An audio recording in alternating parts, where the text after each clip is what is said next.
Welcome back to the Deep Dive.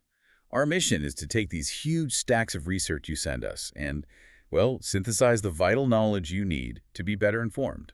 And today is a little different. We're not looking at an external market or, some big event. No, today we're turning inward.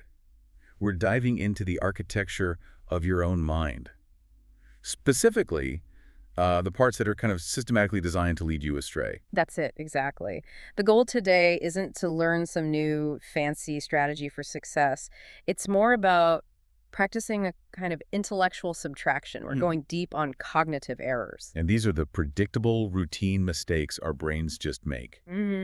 That distinction, I think, is just crucial. These aren't random slips. It's not an occasional brain fade. You're talking about a systematic deviation from logic. Yes. And that word systematic, it means they're predictable. They're not just routine, they're predictable. Absolutely. Think of it this way. Our mental errors don't just scatter randomly. They pile up consistently in the same spot. Okay, like what? Like, we overwhelmingly tend to overestimate our knowledge. We rarely underestimate it.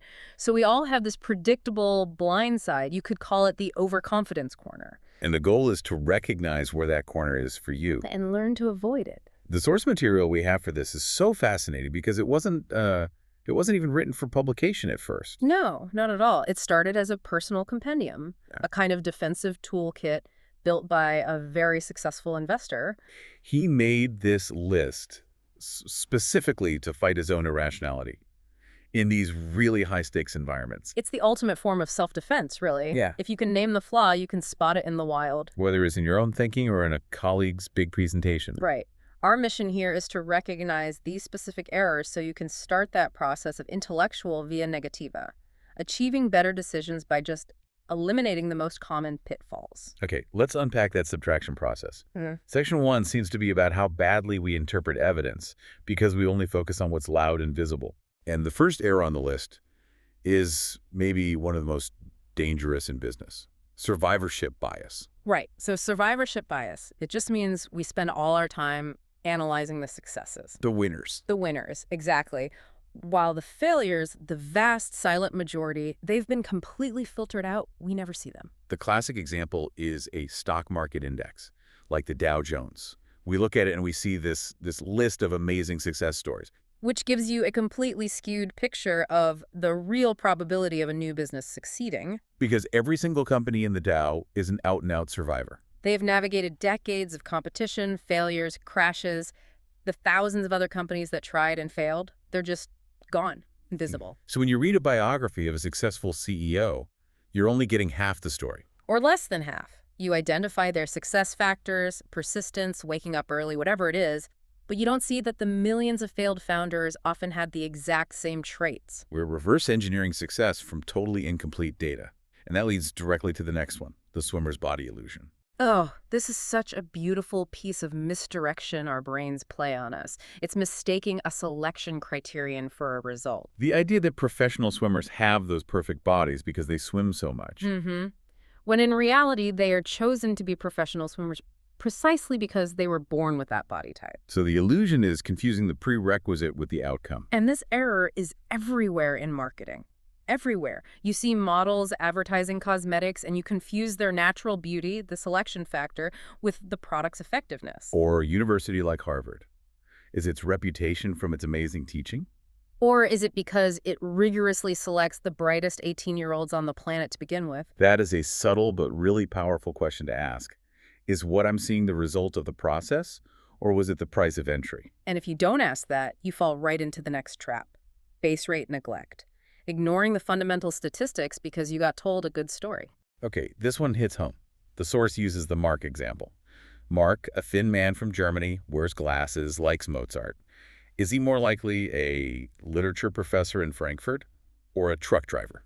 And instinctively, almost everyone goes for literature professor. The details just fit. They create a plausible story. But if you ignore that story and just look at the numbers, the base rate. The answer is truck driver. It's not even close. Yeah, because of brutal statistical reality. Exactly. There are, maybe 10,000 times more truck drivers in Germany than there are literature professors in Frankfurt. The details about Mark, no matter how vivid, can't overcome that massive population difference. So you have to hold the base rate in your mind. Always. Which brings us to our next section. This is all about how the effort we've already put in Time, money, belief just completely derails our rational decisions about the future. Yeah, this leads straight to the sunk cost fallacy. Right. I think this is probably responsible for, I don't know, 90% of why bad projects never die. It is the anchor that holds us back. Sunk costs are, well, they're gone. You can't get them back. Rationally, they should be totally irrelevant to what you do next. But emotionally, they're everything. They become the reason to keep going, even when you know it's a lost cause. The internal voice is always, but we've come this far, or I read so much of this book already. I've poured 5 years into this relationship, I can't quit now. Yeah. That phrase is pure, distilled cognitive error. The rational mind has to be brutal. The past is paid for. What matters are the future costs and benefits, period. Which is so hard to do. And related to that kind of backward looking is outcome bias. Mm-hmm. This is judging a decision based only on the result and completely filtering out how messy the situation was at the time. This is the historian error. History looks so clean in a textbook, but reality is just chaotic noise. When we judge the decision makers at Pearl Harbor, in retrospect, the signs of an attack seem so obvious. But at the time, those signals were buried in a mountain of conflicting data and false alarms. Exactly. We retroactively clean up the decision. If the outcome was good, we say the decision was brilliant, even if it was a wild gamble. And if it was bad, the decision was idiotic, even if it was the most reasonable choice with the info they had. The process matters so much more than the short-term result, especially with randomness. You can't judge a heart surgeon on 5 operations. It's statistically meaningless. You have to assess the process. This need for a neat story, a clear cause and effect, that brings us to the conjunction fallacy. Ah, yes. The lure of plausibility. This is when we believe a more specific scenario, say A plus B, is more likely than a general one, just A. Which logically makes absolutely zero sense. None. The probability of 2 things happening together has to be less than or equal to just one of them happening. But our brains don't run on logic. They run on story fuel. The example from the book is, what's more likely? Chris works for a bank, or Chris works for a bank and is active in the Third World Foundation. And a lot of people pick the second one. Because it paints a more complete picture, it's a more plausible story. But mathematically, every detail you add makes the event less likely, not more. It really seems like the common thread here is our brain's deep-seated preference for neat stories over, sober probability. That's it, exactly. Yeah. Which is a good pivot to Section 3, how errors are induced by other people, by the group, by status, the social stuff. Starting with reciprocity. This one feels less like an error and more like an unavoidable social tax. Well, it's a powerful, ancient mechanism. We have this extreme, almost primal difficulty being in someone else's debt. It compels us to return favors. I always think about the endless cycle of dinner party invitations. People go to these tedious evenings just because they feel they have to return the favor. It's a debt constraint, not a social pleasure. And marketers exploit this constantly. NGOs send you little gifts like address labels. Right. That tiny, unsolicited gift creates a sense of obligation. It makes you way more likely to donate. The pull is so strong, it just overrides rational thought. And when you scale that pressure up to a whole group, you get the twin dangers of social proof and groupthink. Social proof is just the herd instinct. The idea must be correct because so many people are doing it. It's what fuels market bubbles and panics. And groupthink is the insidious corporate cousin of that. It happens in these tight, unanimous groups where nobody wants to rock the boat. The desire for team unity just crushes any rational doubt. The collapse of Swissair is a chilling example. They had this high-risk expansion strategy driven by a super zealous executive team. And anyone who raised a red flag was sidelined. The consensus, the warm nest of team unity, was more important than objective reality. When your group gets too homogenous, you are guaranteed to miss the fatal flaw. The solution is to formally appoint a devil's advocate, someone whose job it is to question everything. That's pure via negativa in action. And the final external influence is authority bias. This one is profoundly disturbing. We systematically overestimate the knowledge of authority figures and just automatically defer. And authorities know this. They use props to reinforce it. White coats, suits, rank badges. They all trigger automatic obedience. We just assume expertise based on a symbol. And we follow their advice even when it's way outside their actual circle of competence. The Milgram experiment from 1961 is the ultimate terrifying example. A majority of people administered what they thought were lethal electric shocks. Just because a professor in a lab coat told them to?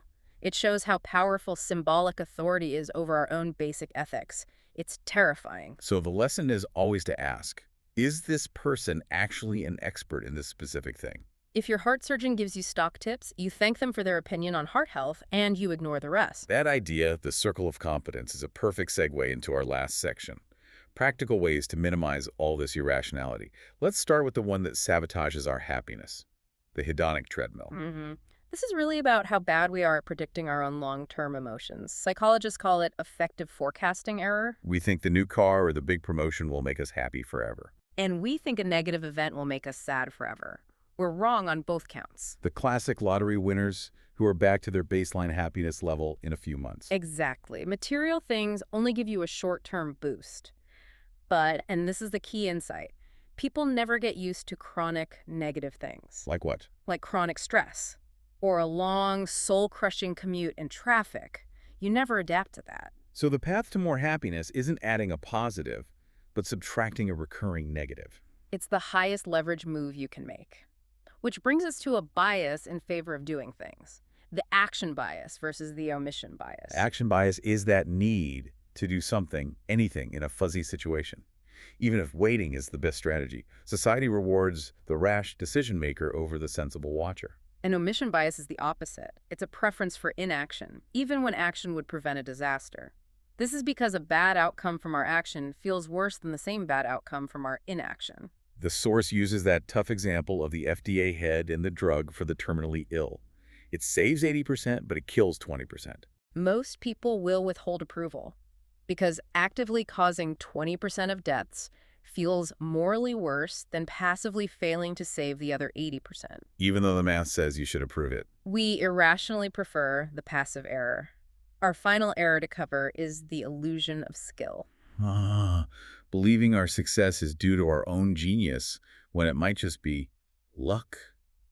That is a tough pill to swallow. Especially in high turnover fields like finance or entrepreneurship. So how do you filter out the noise? How do you know if you're good or just lucky?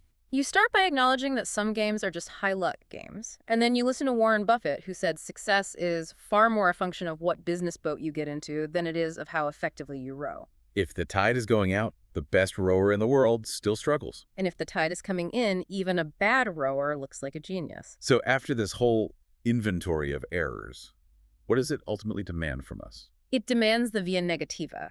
It demands we stop trying to find perfect positive knowledge. This idea that one more book or one more seminar will give you the secret recipe. Instead, we should be like Michelangelo. Exactly. When they asked how he created the statue of David, he said, "I removed everything that is not David." Our job isn't to find some new killer app. It's to systematically remove the errors, the illusions, the biases we know are sabotaging us. We're hunter-gatherers in modern clothes. Our brains evolved for survival, not for objective, rational truth. They're great at justifying what we already believe. Given that, and given that the highest leverage comes from avoiding the known mistakes, not from finding new information, I'll leave you with the challenge. Yeah. What existing activity or decision-making process or information source that you now recognize is prone into one of these errors? What should you stop doing this week? What will you subtract to clear your mind?